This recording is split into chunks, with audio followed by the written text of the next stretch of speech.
Tenten app does not work connecting. Hello everyone, welcome to this channel. I'm Emily and I'm here to help you out today. So without any delay, let's get started. Now first of all, what you need to do is make sure that your Tenten application is updated to its latest version on your device, for which you just need to go to the Play Store application and search for Tenten app and see if there are any updates available. Now after checking if there are any updates available and if there are any updates available, you need to update it.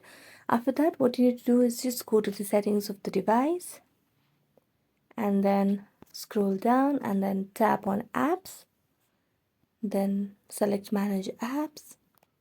Now here you just need to find the application, so you can do that by scrolling down or you can search the app on the search by itself.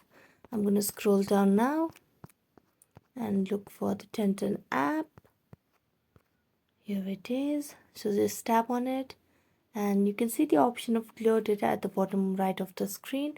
Tap on that, clear cache, okay, and also tap on app permissions over here.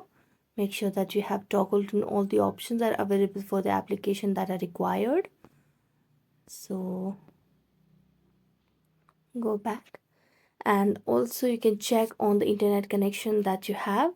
So make sure that you have a very stable internet connection. If not internet connection, you can also turn on the cellular data if that works better for you. So thank you so much for watching this video. If you enjoyed it, don't forget to like, subscribe and hit the bell notification for more updates. That's it for today. See you next time.